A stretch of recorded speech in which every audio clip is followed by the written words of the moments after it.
నమస్కారం ఘంటారావానికి స్వాగతం. ముందుగా ప్రధాన అంశాలు. నేడు కాళేశ్వరం కమిషన్ ముందుకు మాజీ సీఎం కేసీఆర్.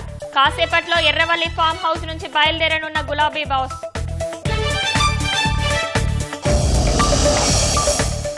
ఫోన్ ట్యాపింగ్ కేసులో మళ్లీ ప్రభాకర్ రావును ప్రశ్నించనున్న సిట్.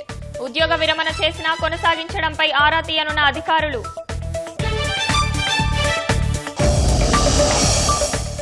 మంత్రులకి శాఖల కేటాయింపులపై ఢిల్లీలో ముమ్మర కసరత్తు. అధిష్టానంతో సీఎం రేవంత్ రెడ్డి చర్చలు. ఇవాళ హస్తినాకు పట్టి విక్రమార్క. నీటిపారుదల శాఖ ఈ నూనె శ్రీధర్ ఇంటిలో ఏసీబీ దాడులు. హైదరాబాద్, సిద్దిపేట, కరీంనగర్ సహా పలు ప్రాంతాల్లో సోదాలు. స్పేస్ ఎక్స్ వ్యోమనౌక ప్రయోగం మరోసారి వాయిదా. సుభాన్షు సహా మరో ముగ్గురి రోదసి యాత్రకు ఆటంకం.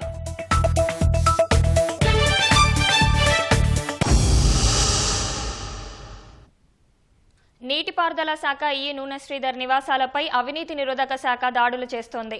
ఆదాయానికి మించిన ఆస్తుల కేసులో ఏకకాలంలో 12 ప్రాంతాల్లో ఏసీబీ అధికారులు సోదాలు జరుపుతున్నారు. కరీంనగర్లోని ఆర్టీసీ వర్క్షాప్ దగ్గరలో ఉన్న భార్గవి ఇంక్లైవ్స్ లోని శ్రీధర్ ఇంట్లో దాడులు నిర్వహించిన అధికారులు శ్రీధర్ను హైదరాబాద్ తరలిస్తున్నారు. హైదరాబాద్, కరీంనగర్, సిద్దిపేట ప్రాంతాల్లో బంధువుల ఇళ్లలోనూ తనిఖీలు నిర్వహిస్తున్నారు.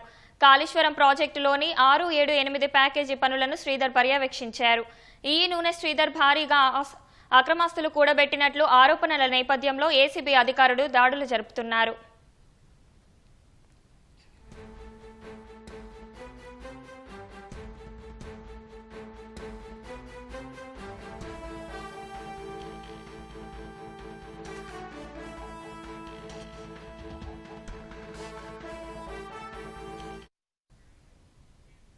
నీటిపారుదల ఈ శ్రీధర్ నివాసంలో ఏసీబీ సోదాలపై మరింత సమాచారం మా ప్రతినిధి సహన్ను అడిగి తెలుసుకుందాం.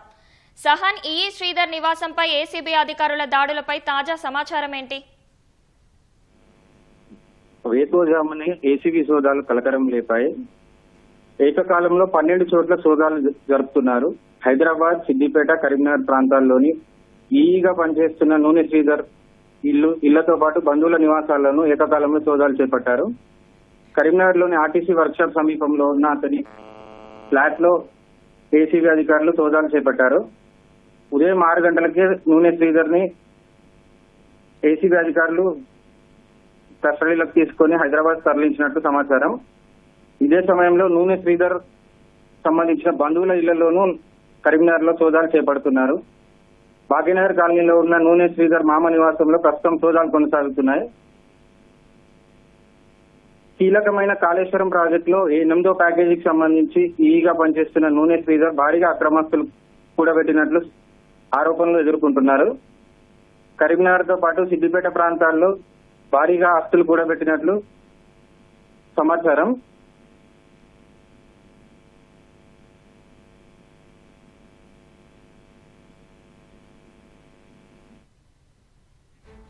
ధన్యవాదాలు సహన్.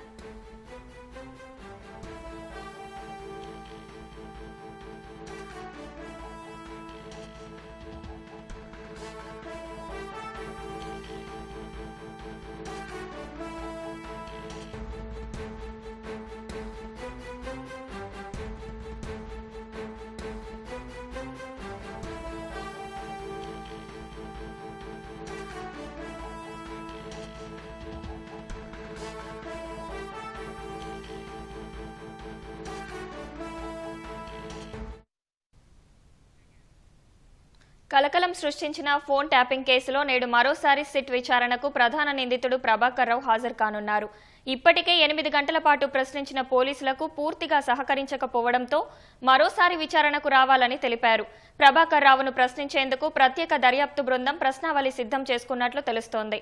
ఉద్యోగ విరమణ పొందినా కొనసాగించడం వెనుక కారణాలపై విచారణ కొనసాగే అవకాశం ఉంది. ఫోన్ ట్యాపింగ్ కేసులో A1గా ఉన్న ప్రభాకర్ రావుని ఇవాళ మరోసారి పోలీసులు ప్రశ్నించనున్నారు. మావోయిస్టుల కార్యకలాపాలపై నిఘా ఉంచే స్పెషల్ ఇంటెలిజెన్స్ బ్రాంచ్ చీఫ్ గా పనిచేసిన ప్రభాకర్ రావు అక్కడే ఉద్యోగ విరమణ పొంది మళ్లీ OSDగా కొనసాగారు. అదే సమయంలో కీలకమైన ఇంటెలిజెన్స్ విభాగం బాధ్యతల్ని ఏకకాలంలో నిర్వహించారు. తెలంగాణతో పాటు ఉమ్మడి ఆంధ్రప్రదేశ్లో ఆ విధంగా ఉద్యోగ విరమణ తర్వాత ఇంటెలిజెన్స్ బాధ్యతల్ని నిర్వర్తించిన తొలి చివరి అధికారి ప్రభాకర్ రావువే.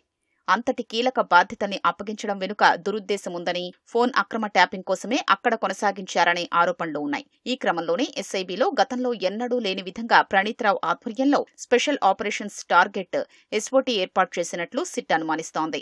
IPS నిబంధనల ప్రకారం IG లేదా అంతకన్నా ఉన్నత స్థాయి అధికారికి మాత్రమే ఫోన్ ట్యాపింగ్ కు సంబంధించి డిజిగ్నేటెడ్ అథారిటీగా నియమించాల్సి ఉన్న పదవీ విరమణ అనంతరం OSDగా కొనసాగుతున్న ప్రభాకర్ రావును నియమించడం అనుమానాలకు తావిచ్చినట్లు భావిస్తోంది. ఫోన్ ట్యాపింగ్ కు ఉన్నతాధికారుల నుంచి అనుమతుల కోసం ప్రభాకర్ రావు వాస్తవాల్ని దాచిపెట్టి మోసపూరితంగా వ్యవహరించారని హోంశాఖ ముఖ్య కార్యదర్శి గతంలో కోర్టుకు నివేదించారు. ఆ అంశాలన్నింటి వెనుక దాగి ఉన్న మతలబేంటో తెలిస్తే కుట్రకోణం ఆవిష్కృతమవుతుందని సిట్ భావిస్తున్నట్లు సమాచారం. ఆ విషయాల ఆధారంగా సిట్ ప్రత్యేక ప్రశ్నావళిని సిద్ధం చేసినట్లుగా తెలుస్తోంది.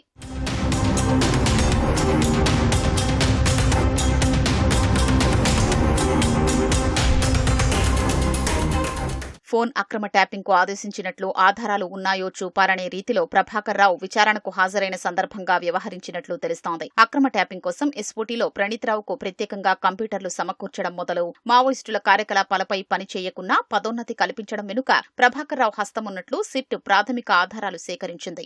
వాటి ఆధారంగా విచారణ చేయనున్నట్లు తెలుస్తోంది.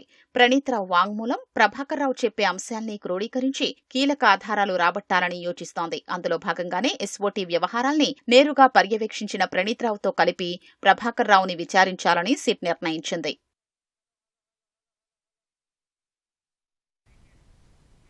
ప్రభాకర్ రావు విచారణపై మరింత సమాచారం మా ప్రతినిధి పవన్ ప్రత్యక్ష ప్రసారం ద్వారా అందిస్తారు.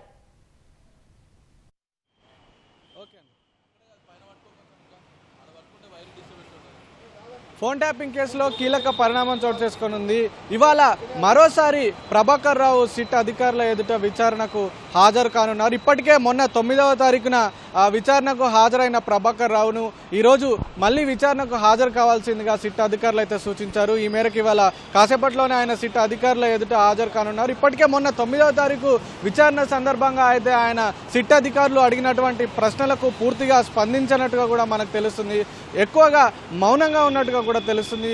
పూర్తిగా అంటే ఈ ఫోన్ ట్యాపింగ్ కి సంబంధించి ఇప్పటికే 4 నిందితులను అరెస్టు చేశారు పోలీసులు. వాళ్ళ 4 వాంగ్మూలాలు కూడా నమోదు చేశారు. ఇటు ప్రణీత్ రావు, రాధాకిషన్ రావు, భుజంగరావు, తిరుపతన్న వీళ్ళందరినీ కూడా ఇప్పటికే అరెస్టు చేసి వాళ్ళ వాంగ్మూలాలను సేకరించారు పోలీసులు. వీళ్ళంతా కూడా ఫోన్ ట్యాపింగ్ లో అప్పుడు SIB చీఫ్ గా SIB అధిపతిగా ఉన్నటువంటి ప్రభాకర్ రావు ఇచ్చినటువంటి ఆదేశాల మేరకే తాము ఫోన్ ట్యాపింగ్ కు పాల్పడ్డామని ఇప్పటికే వాళ్ళు వాంగ్మూలం ఇచ్చినట్టుగా కూడా తెలుస్తుంది. దాన్ని కూడా పోలీసులు ప్రభాకర్ రావుకు మీ ఆదేశాలతోనే ఫోన్ ట్యాపింగ్ జరిగినట్టుగా కూడా నిందితులు 4 కూడా చెప్పినట్టుగా తెలుస్తుంది. దీనికి మీరేమంటారని చెప్పినప్పుడు మాత్రం ప్రభాకర్ రావు తాను ఆదేశాలు ఇచ్చినట్టు ఎక్కడైనా ఆధారాలు ఉన్నాయా అనేటువంటి రీతిలో ఆయన పోలీసులకు సమాధానం ఇచ్చినట్టుగా కూడా తెలుస్తుంది. అయితే ఈ మొత్తం వ్యవహారానికి సంబంధించి అసలు ఒక స్పెషల్ ఆపరేషన్స్ టార్గెట్గా అంటే ఒక SOTని ఏర్పాటు చేశారు. ఈ SOTని ఏర్పాటు చేయడం వెనుకున్నటువంటి లక్ష్యం ఏమిటి, అసలు దాని అవసరం ఏమొచ్చింది, మీకు ఫోన్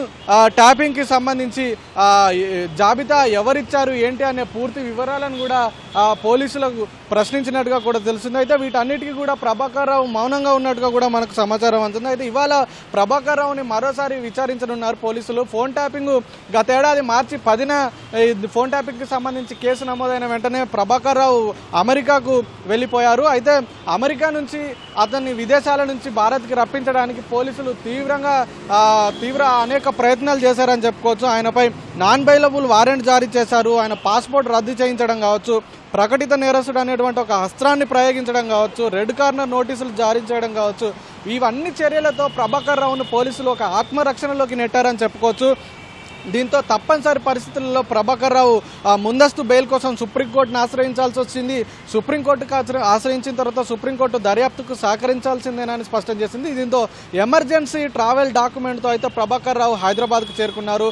హైదరాబాద్కు చేరుకొని మొన్న సిట్ అధికారుల ఎదుట అయితే హాజరయ్యారు. అయితే గత ప్రభుత్వ పెద్దల ఆదేశాల మేరకు ఇటు రాజకీయ నాయకులు కావచ్చు, ప్రైవేటు వ్యక్తులు, న్యాయమూర్తుల ఫోన్లపై నిఘాలు ఉంచారనేటిది ప్రధాన అభియోగం. అయితే ఎన్నికల ఫలితాల అనంతరం ఈ డాటాను వీటి ఉపకరణాలన్నింటినీ కూడా ధ్వంసం చేశారు. అందులో దేశ రక్షణకు ఉపయోగపడేటువంటి డాటా కూడా ఉంది కదా. అలాగే ఇందుకు విరుద్ధంగా అంటే సాధారణంగా జనవరిలో కానీ జూలైలో కానీ దీనికి సంబంధించినటువంటి ఈ డేటాను ధ్వంసం చేస్తారు. కానీ ఇందుకు విరుద్ధంగా కాంగ్రెస్ ప్రభుత్వం అధికారంలోకి వచ్చినప్పుడు డిసెంబర్లోనే ఈ హార్డ్ డిస్కులు కావచ్చు, కంప్యూటర్లను కావచ్చు, వీటన్నింటినీ ధ్వంసం చేశారు. ఈ ఆధారాలను రూపుమాపడం వెనుకున్నటువంటి ఆంతర్యం ఏమిటి, ఫోన్ ట్యాపింగ్ ఎవరు ఆదేశాలతో చేశారు ఏంటి అనేటువంటి పూర్తి వివరాలను కూడా పోలీసులు రాబట్టేందుకు యత్నిస్తున్నారు. కానీ ప్రభాకర్ రావు మాత్రం వీటన్నిటికీ మౌనంగా ఉన్నట్టుగా కూడా తెలుస్తుంది. అయితే మొన్న జరిగిన విచారణలో మాత్రం ఆయనను మరింత లోతుగా అయితే పోలీసులు దర్యాప్తు చేయలేదు. ఎందుకంటే ఆయన సుదీర్ఘంగా విదేశాల నుంచి సుదీర్ఘంగా ప్రయాణం చేసి రావడం ఒకటి, అలాగే సరైన విశ్రాంతి లేకపోవడం ఒకటి, అలాగే అనారోగ్య సమస్యలు ఒకటి, వీటన్నిటి కారణంగా కూడా ఆయనకు విరామం ఇస్తూ కూడా పోలీసులు సిట్ అధికారులు అయితే ప్రశ్నలు వేశారు. అయితే ఈరోజు మాత్రం సిట్ అధికారులు ప్రభాకర్ రావు మరింత లోతుగా విచారించే అవకాశం అయితే కనిపిస్తుంది. ఎందుకంటే ప్రణీత్ రావు అంటే ప్రభాకర్ రావు ఉద్యోగ విరమణ పొందిన తర్వాత కూడా తిరిగి ఓఎస్డీగా కొనసాగడం వెనుకున్నటువంటి ఆంతర్యం ఏమిటి అనేది కూడా పోలీసులు మరింత లోతుగా దర్యాప్తు చేస్తున్నారు. ఎందుకంటే ఇంటెలిజెన్స్ అదనపు బాధ్యతలను కూడా ప్రభాకర్ రావు నిర్వర్తించారు. ఎందుకంటే ఇటు ఏపీ తెలంగాణలో ఉద్యోగ విరమణ పొందిన తర్వాత ఈ ఇంటెలిజెన్స్కి సంబంధించినటువంటి బాధ్యతల్ని నిర్వర్తించినటువంటి మొట్టమొదటి వ్యక్తిగా, అలాగే చివరి వ్యక్తిగా కూడా ప్రభాకర్ రావే ఉన్నాడు. ఇవన్నీ కీలక బాధ్యతల్ని అప్పగించడం వెనుకున్నటువంటి ఆంతర్యం ఏమిటి, దీని వెనుక ఎవరి ప్రమేయం ఉంది ఏంటనే పూర్తి వివరాలను కూడా పోలీసులు అయితే రాబట్టనున్నారు. అయితే 2023 అసెంబ్లీ ఎన్నికల సమయంలో కావచ్చు, అంతకుముందు మునుగోడు ఉప ఎన్నికల సమయంలో కావచ్చు ఈ ఫోన్ ట్యాపింగ్ జరిగింది. అలాగే అప్పటి పీసీసీ చీఫ్గా ఉన్నటువంటి రేవంత్ రెడ్డి సహా కీలక నేతల ఫోన్లను ట్యాపింగ్ చేశారు అనేటువంటిది ఒక ప్రధాన అభియోగం. అప్పటి భారత ప్రభుత్వం లబ్ధి పొందేందుకే అప్పటి ప్రభుత్వ ముఖ్య నాయకులే ఈ ఫోన్ ట్యాపింగ్కు పాల్పడారనేది కూడా ప్రధాన అభియోగంగా ఉంది. ఇక ఈ మొత్తం నేపథ్యంలో అయితే పోలీసులు ఇవాళ ప్రభాకర్ రావును మరోసారి విచారించనున్నారు. 11 గంటల సమయంలో ప్రభాకర్ రావు జూబ్లీహిల్స్లో ఉన్నటువంటి సిట్ అధికారుల ఎదుట అయితే విచారణకు హాజరు కానున్నారు. Over to studio. ధన్యవాదాలు పవన్. కాళేశ్వరం కమిషన్ విచారణకు ఇవాళ మాజీ సీఎం కేసీఆర్ హాజరు కానున్నారు. ఎర్రవల్లి ఫామ్ హౌస్ నుంచి హైదరాబాద్కు బయలుదేరారు. ఉదయమే ఎర్రవల్లి ఫామ్ హౌస్ కు ఎమ్మెల్సీ కవిత దంపతులు చేరుకున్నారు. రాజ్యసభ సభ్యులు వద్దిరాజు రవిచంద్ర, ఆర్ఎస్ ప్రవీణ్ కుమార్ సైతం ఫామ్ హౌస్ కు చేరుకోగా మాజీ మంత్రులు హరీష్ రావు, ప్రశాంత్ రెడ్డి అక్కడే ఉన్నారు. కాళేశ్వరం ప్రాజెక్టుపై జస్టిస్ ఘోష్ కమిషన్ తుది దశకు చేరిన వేళ ఇప్పటికే మాజీ మంత్రులు ఈటెల రాజేందర్, హరీష్ రావులను విచారించింది. ఇవాళ కేసీఆర్ ను ప్రాజెక్టు రీడిజైనింగ్, ఆనకట్టల నిర్మాణం, ఒప్పందాలపై జస్టిస్ ఘోష్ ప్రశ్నించనున్నారు. తొలిసారి కాళేశ్వరం విచారణకు కేసీఆర్ తొలిసారి హాజరు కానున్న నేపథ్యంలో బీఆర్ఎస్ శ్రేణులు భారీగా తరలివచ్చే అవకాశం ఉండడంతో బీఆర్కే భవన్ వద్ద పోలీసులు ఆంక్షలు విధించారు. బీఆర్కే భవన్ ఉద్యోగులు, సిబ్బంది మినహా ఎవరిని లోపలికి అనుమతించట్లేదు.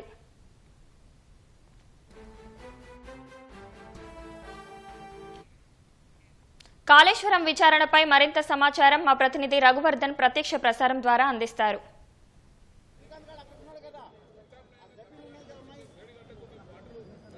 కాళేశ్వరం కమిషన్ ముందు మాజీ ముఖ్యమంత్రి బీఆర్ఎస్ అధినేత కేసీఆర్ కాసేపట్లో హాజరు కానున్నారు. ప్రధానంగా కాళేశ్వరం ప్రాజెక్టులో భాగంగా నిర్మించిన మేడిగడ్డ, అన్నారం, సుందిల్ల ఈ 3 ఆనకట్టల్లో లోపాలు, వైఫల్యాలు తలెత్తిన నేపథ్యంలో రాష్ట్ర ప్రభుత్వం గత ఏడాది మార్చిన ఈ కమిషన్ ఏర్పాటు చేసింది. ఆనకట్టలకు సంబంధించిన అంశాలపై జస్టిస్ పీసీ ఘోష్ నేతృత్వంలో ఏర్పాటు చేసిన కమిషన్ విచారణ కొనసాగిస్తోంది. ఇప్పటికే పీసీ ఘోష్ క్షేత్రస్థాయిలో ఆనకట్టలను పరిశీలించడంతో పాటు అందుకు సంబంధించి ఈ 3 ఆనకట్టలకు సంబంధించిన డిజైన్ మొదలుకుంటే నిర్మాణం, నిర్వహణ వరకు అన్ని అంశాలు, అన్ని విభాగాలను పర్యవేక్షించిన ఇంజనీర్లందరినీ విచారణ చేసింది. ఇంజనీర్లందరినీ విచారణ చేసి వారి నుంచి అవసరమైన వివరాలు తీసుకోవడంతో పాటు అఫిడవిట్లు కూడా తీసుకుంది. అఫిడవిట్ల ఆధారంగా వారిని క్రాస్ ఎగ్జామినేషన్ చేసి సాక్ష్యాలు కూడా నమోదు చేసింది. క్షేత్రస్థాయిలో పనిచేసిన ఏఈ మొదలుకుంటే ఇంజనీరింగ్ చీఫ్ల వరకు అందరినీ కాళేశ్వరం కమిషన్ విచారణ చేసింది. దీంతో పాటు నిర్మాణ సంస్థల ప్రతినిధులు 3 ఆనకట్టలు మేడిగడ్డ ఆనకట్టతో పాటు అన్నారం సుందిల్ల ఈ 3 ఆనకట్టలు నిర్మించిన నిర్మాణ సంస్థల ప్రతినిధుల నుంచి కూడా ఇదే తరహాలో విచారణ చేసి సాక్ష్యాలు నమోదు చేసింది.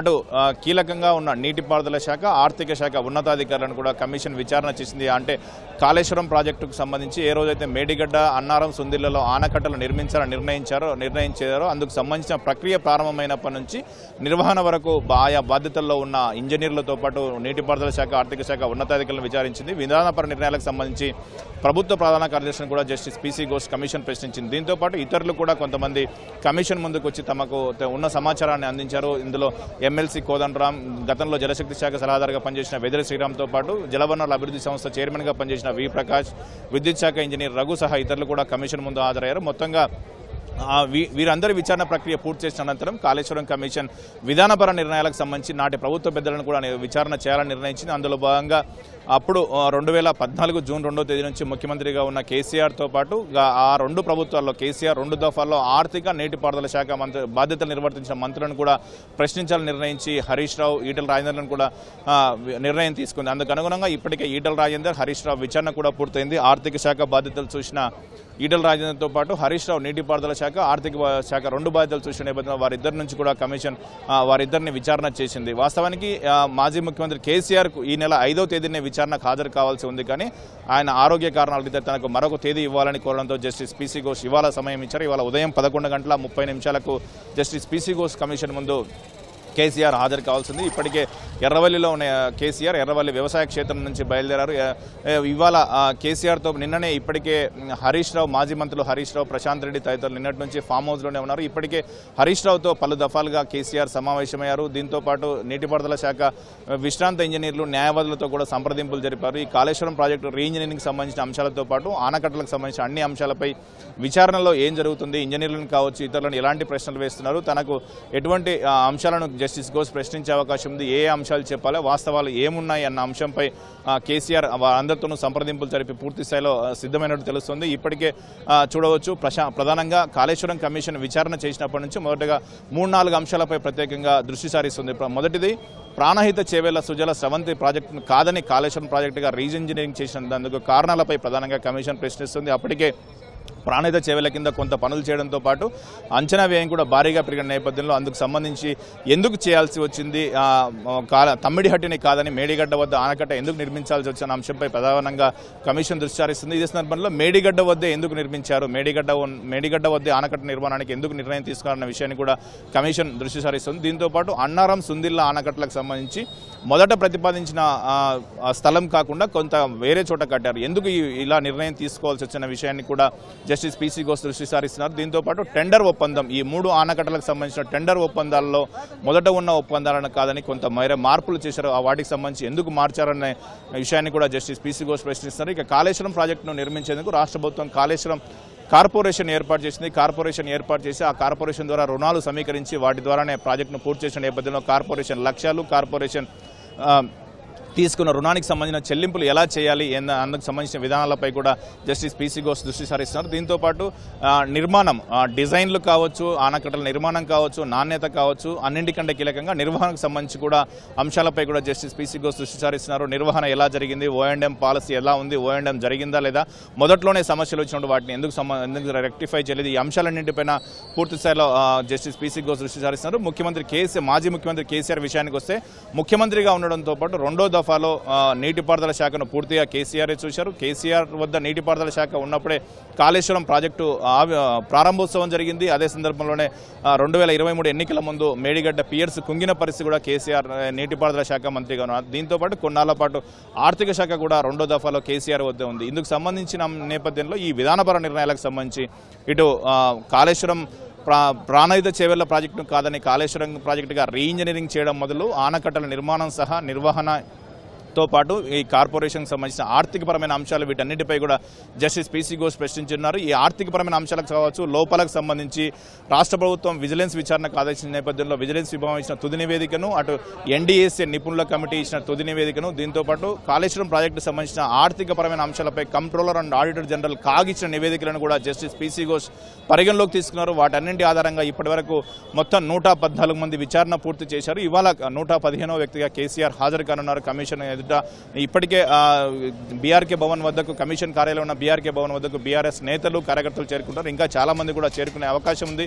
ఈ నేపథ్యంలోనే మనం బీఆర్కే భవన్ వద్ద చూడవచ్చు భారీగా పోలీసులను మోహరించారు. మొన్న హరీష్ రావు వచ్చిన సమయంలోనే కొంత పోలీస్ బందోబస్తును పెంచారు. ఇవాళ ఇంకా ఎక్కువ పెంచారు. కేసీఆర్ వస్తున్న నేపథ్యంలో కేసీఆర్తో పాటు బీఆర్ఎస్ నేతలు కార్యకర్తలు భారీగా తరలివచ్చే అవకాశం ఉన్న నేపథ్యం అందుకు తగ్గట్లుగా పోలీసులు ముందు జాగ్రత్తగా ఏర్పాట్లు చేసి పోలీసులను భారీగా మోహరించారు. అటు బీఆర్ కమిషన్ కార్యాలయం ఉన్న బీఆర్కే భవన్ లోపలికి కూడా ఇతరులను ఎవరిని అనుమతించట్లేదు. కేవలం బీఆర్కే భవన్లో ఉన్న ఆయా కార్యాలయాల్లో పనిచేస్తున్న ఉద్యోగులు సిబ్బంది వారిని మాత్రమే అనుమతిస్తున్నారు తప్ప ఇతరులను ఎవరిని అనుమతించడం లేదు. అటు కేసీఆర్ వెంట కూడా అందరినీ కాకుండా కమిషన్ కార్యాలయం లోపలికి కూడా, ఎందుకంటే కేసీఆర్ ఒకవేళ ఓపెన్ కోర్టులో విచారణ చేస్తే కేసీఆర్ను ఎక్కువ మంది కాకుండా కొంతమందినే అనుమతించన్నారు. ఇందుకోసం ఇప్పటికే బీఆర్ఎస్ నేతల నుంచి ఒక జాబితా కూడా తీసుకున్నారు. ఆ జాబితా ప్రకారం చూసుకుంటే 9 మందిని లోపలికి అనుమతించారు. మాజీ మంత్రులు హరీష్ రావు, ప్రశాంత్ రెడ్డి, పద్మారావు గౌడ్, మహమూద్ అలీతో పాటు ఎమ్మెల్యేలు పల్లా రాజేశ్వరరెడ్డి, లక్ష్మారెడ్డి, ఎంపీ వద్దిరాజు రవిచంద్రతో పాటు రవిచంద్రతో పాటు విశ్రాంత ఐపీఎస్ అధికారి ఆర్ఎస్ ప్రవీణ్ కుమార్ తదితరులను అంటే 9 మందిని మాత్రమే లోపలికి అనుమతిస్తామని ముందుగానే చెప్పారు. ప్రస్తుతం మనం చూడవచ్చు బీఆర్కే భవన్ వద్ద కొంత బీఆర్ఎస్ నేతలు కార్యకర్తలు వచ్చి నినాదాలు చేసిన పరిస్థితి కనిపిస్తుంది. వారిని పోలీసులు అదుపులో తీసుకుంటున్నారు. ఆ దృశ్యాలను మనం చూస్తున్నాం. బీఆర్కే కేసీఆర్ విచారణకు హాజరవుతున్న తరుణంలో తరలి వస్తున్న ఈ నేతలను ఇతర వ్యక్తులు కొంత నినాదాలు చేసిన తరుణంలో వారందరినీ కూడా పోలీసులు అదుపులోకి తీసుకున్నారు. ఇది మొత్తంగా చూసుకుంటే కాసేపట్లో కేసీఆర్ ఉదయం 11 గంటల తర్వాత ఈ బీఆర్కే భవన్కు చేరుకునే అవకాశం ఉంది. బీఆర్కే భవన్కు చేరుకునే అవకాశం ఉంది. బీఆర్కే భవన్ చేరుకున్న అనంతరం కేసీఆర్ జస్టిస్గా పీసీ ఘోష్ కమిషన్ ముందు హాజరవుతారు. పీసీ ఘోష్ కమిషన్ ముందు హాజరయ్యి అందుకు సంబంధించిన అంశాలపై విచారణ చేస్తారు. మొదట పీసీ ఘోష్ కేసీఆర్తో విడిగా సమావేశమవుతారు. అనంతరం ఓపెన్ కోర్టు ఉంటే ఓపెన్ కోర్టులో కేసీఆర్ను ప్రశ్నిస్తారు. ఇప్పటికే ఇందుకు సంబంధించి ప్రశ్నావళిని కూడా జస్టిస్ పీసీ ఘోష్ సిద్ధం చేశారు. ఇప్పటివరకు చేసిన విచారణ, అందులో వచ్చిన వివరాలతో పాటు డాక్యుమెంట్ల ఆధారంగా కొంత ప్రశ్నావళిని కూడా జస్టిస్ పీసీ ఘోష్ ఇప్పటికే సిద్ధం చేశారు. ఇప్పటికే ఆర్థిక శాఖ మంత్రిగా పనిచేసిన ఈటెల రాజేందర్, నీటిపారుదల ఆర్థిక శాఖ మంత్రులుగా పనిచేసిన హరీష్ రావును కూడా కమిషన్ ప్రశ్నించిన నేపథ్యంలో అందుకు సంబంధించి దానికి కొనసాగింపుగా ఇవాళ కేసీఆర్ను కూడా జస్టిస్ పీసీ ఘోష్ ప్రశ్నించనున్నారు. దీంతో ఇవాళ 115వ వ్యక్తిగా కేసీఆర్ ఇవాళ జస్టిస్ పీసీ ఘోష్ కమిషన్ ముందు హాజరు కాబోతున్నారు.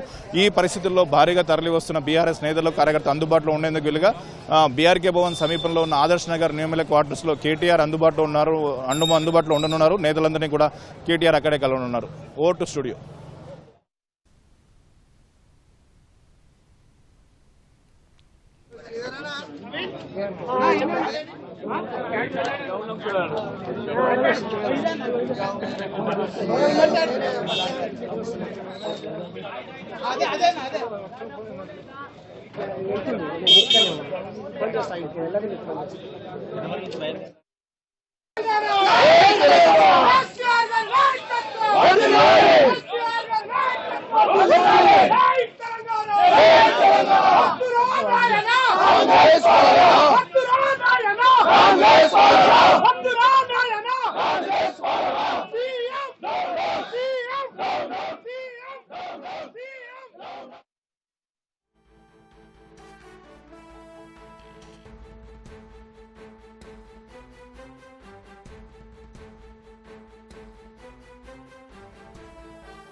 కాళేశ్వరం కమిషన్ విచారణకు ఇవాళ మాజీ సీఎం కేసీఆర్ హాజరు కానున్నారు.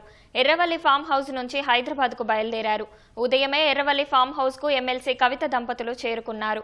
రాజ్యసభ సభ్యులు వద్దిరాజు రవిచంద్ర, ఆర్ఎస్ ప్రవీణ్ కుమార్ సైతం ఫామ్ హౌస్ కు చేరుకోగా మాజీ మంత్రులు హరీష్ రావు, ప్రశాంత్ రెడ్డి అక్కడే ఉన్నారు. కాళేశ్వరం ప్రాజెక్టుపై జస్టిస్ ఘోష్ కమిషన్ తుది దశకు చేరిన వేళ ఇప్పటికే మాజీ మంత్రులు ఈటెల రాజేందర్, హరీష్ రావులను విచారించింది.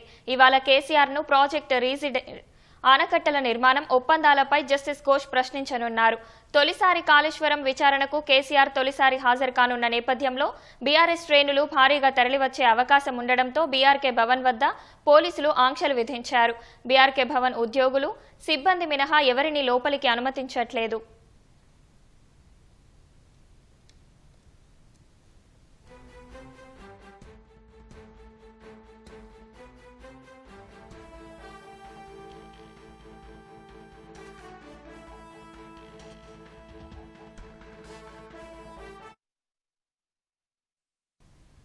కాంగ్రెస్ అధికారం చేపట్టిన ఏడాదిన్నర తర్వాత మంత్రివర్గ విస్తరణ చేపట్టగా ఇప్పుడు అందరి దృష్టి శాఖల కేటాయింపులపైనే ఉంది. మంత్రుల శాఖల్లో సమూల మార్పులు జరుగుతాయా? విస్తరణలో కొత్తగా పదవులు దక్కించుకున్న వారి శాఖల కేటాయింపుల వరకే ప్రక్రియ పరిమితమవుతుందా అన్నది చర్చానీయాంశంగా మారింది. ఒకరిద్దరు మంత్రుల విషయంలో పార్టీ అధిష్టానం అసంతృప్తితో ఉందని, వారి శాఖల్లో మార్పులు జరగవచ్చనే ప్రచారం పార్టీ వర్గాల్లో జరుగుతోంది. మంత్రివర్గ విస్తరణపై ముఖ్యమంత్రి రేవంత్ రెడ్డి పర్యటన కొనసాగుతోంది. సోమవారం ఢిల్లీ వెళ్లిన ముఖ్యమంత్రి రేవంత్ రెడ్డి ఏఐసీసీ సంస్థాగత వ్యవహారాల ప్రధాన కార్యదర్శి కేసీ వేణుగోపాల్, ఏఐసీసీ అధ్యక్షుడు మల్లికార్జున ఖర్గేతో చర్చలు జరిపారు. అనంతరం అగ్రనేత రాహుల్ గాంధీ, మల్లికార్జున ఖర్గేలతో రేవంత్ రెడ్డి సుదీర్ఘ మంతనాలు జరిపినట్లు తెలిసింది. దాదాపు 2 గంటలు చర్చలు జరిపినా శాఖలపై స్పష్టత రాలేదని సమాచారం. కేసీ వేణుగోపాల్, ఖర్గేలతో జరిగిన చర్చల్లో ఒకరిద్దరు మంత్రుల పనితీరుపై లోతుగా చర్చ జరిగినట్లు తెలిసింది. శాఖల కేటాయింపుపై మరింత కసరత్తు కోసం అందుబాటులో ఉండాలని ఆయన్ను అధిష్టానం పెద్దలు కోరి ఉండొచ్చని పార్టీ నాయకులు చెబుతున్నారు. నీటిపారుదల శాఖ మంత్రి ఉత్తమ్ కుమార్ రెడ్డి మంగళవారం రాత్రి ఢిల్లీ వెళ్లారు. వేగంగా జరుగుతున్న పరిణామాల నేపథ్యంలో ఆయనే వెళ్లారా లేక అధిష్టానం పిలిచిందా అన్న దానిపై స్పష్టత లేదు. ఉప ముఖ్యమంత్రి భట్టి నేడు హస్తిన వెళ్లనున్నట్లు తెలిసింది.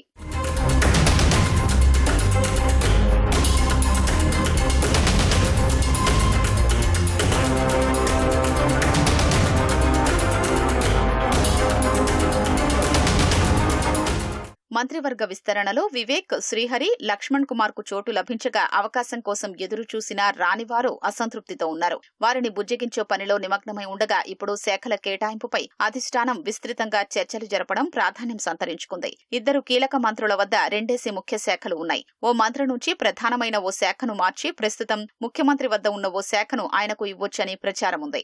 అయితే ఆయన పనితీరుపై అధిష్టానం అసంతృప్తితో ఉన్నట్లు సమాచారం. జనవరిలో మంత్రులతో నిర్వహించిన సమావేశంలోనూ అసంతృప్తి వ్యక్తం చేసినట్లు తెలిసింది. మరో సీనియర్ మంత్రి వద్ద ఉన్న 2 శాఖల్లో ఒకదాన్ని ఇంకో మంత్రికిచ్చి ఆయన వద్ద ఉన్న శాఖను ఇతనికిచ్చే అవకాశం ఉన్నట్లు ప్రచారంలో ఉంది.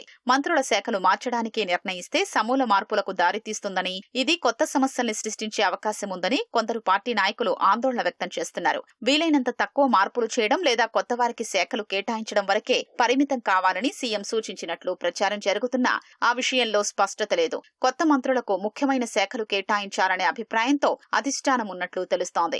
మంత్రివర్గ విస్తరణలో చోటు దక్కని వారితో పాటు ఓ మంత్రి అసంతృప్తితో ఉన్నట్లు ప్రచారంలో ఉంది. తాజాగా మంత్రివర్గంలో చేరిన ఓ నాయకుడు తనకు కీలక శాఖ అప్పగించారని అధిష్టానాన్ని కోరుతున్నట్లు తెలుస్తోంది. మంత్రివర్గంలో కొత్తగా చేరిన వివేక్ ఢిల్లీలో కేసీ వేణుగోపాల్, ఖర్గేలతో పాటు రేవంత్ రెడ్డిని కలిశారు. మంత్రులకు శాఖల కేటాయింపుపై అధిష్టానంతో ముఖ్యమంత్రి చర్చలు జరుపుతున్నట్లు వివేక్ పేర్కొన్నారు. సృజనాత్మకతతో అద్భుతాలు సృష్టించవచ్చనేందుకు నిదర్శనంగా నిలిచారు వారంతా. కరీంనగర్లో జరిగిన టీటీసీ శిక్షణ తరగతులకు మంచి స్పందన వచ్చింది. విద్యార్థులకు అర్థమయ్యేలా డ్రాయింగ్స్, పెయింటింగ్స్తో పాఠశాల ఆవరణను సుందరంగా మార్చారు. శిక్షణ తరగతులకు హాజరైన వారు తరగతి గదులను తీర్చిదిద్దిన తీరు చూపరులను ఆకట్టుకుంటుంది. ఉపాధి, ఉద్యోగాలకు బాసటగా నిలిచేందుకు అందించిన వృత్తి విద్యా కోర్సులు నిరుద్యోగుల్లో కొత్త ఆశలు నింపింది. డ్రాయింగ్, టైలరింగ్, ఎంబ్రాయిడరీ వంటి అంశాల్లో ఉపకరించేలా టెక్నికల్ టీచర్స్ కోర్సులు అందించారు. కరీంనగర్లోని మంకమ్మతోట ప్రభుత్వ ఉన్నత పాఠశాల, ధన్గర్వాడి ప్రభుత్వోన్నత పాఠశాలలో విద్యాశాఖ ఆధ్వర్యంలో జరిగిన టీటీసీ శిక్షణా తరగతులు పలువురిలో సృజనాత్మకతను పెంచాయి. ఉమ్మడి కరీంనగర్ జిల్లాతో పాటు సిద్దిపేట, ఆదిలాబాద్, మంచిర్యాల, ఆసిఫాబాద్ జిల్లాల నుంచి అభ్యర్థులు పెద్ద సంఖ్యలో ఆ శిక్షణా కార్యక్రమానికి హాజరయ్యారు.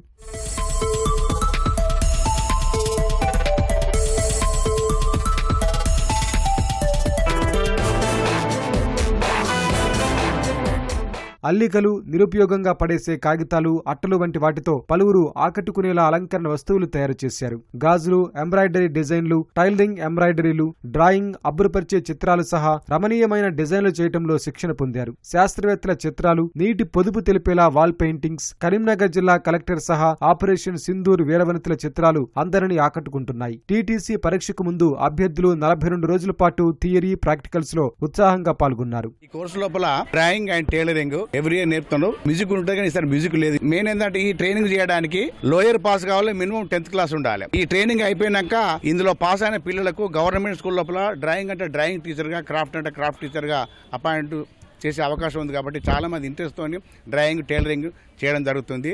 ఇక్కడ మాకు methodology and psychology and school administration and drawing, art and craft subjects చెప్పడం జరుగుతుంది.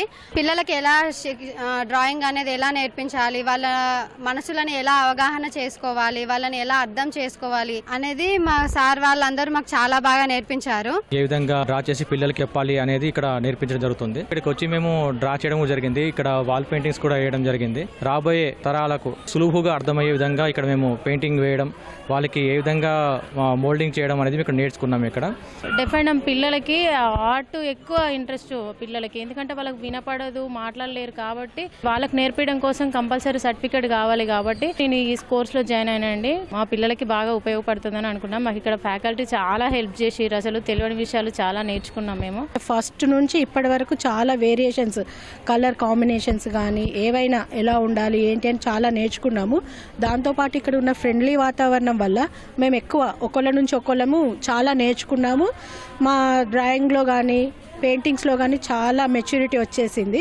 సో దాన్ని గుర్తించిన మన స్కూల్ యాజమాన్యం మా అందరితో ఇక్కడ వాల్ పెయింటింగ్స్ వేపిస్తున్నారు. పిల్లలకి ఎలా ఒకటే చదువు చదువు చదువు అనేది కాకుండా డ్రాయింగ్ ద్వారా కూడా మనం పిల్లలకు నేర్పించవచ్చు. విద్యాశాఖ ఆధ్వర్యంలో అందించిన శిక్షణ తమకు ఎంతగానో ఉపయోగపడిందని పలువురు సంతోషం వ్యక్తం చేశారు.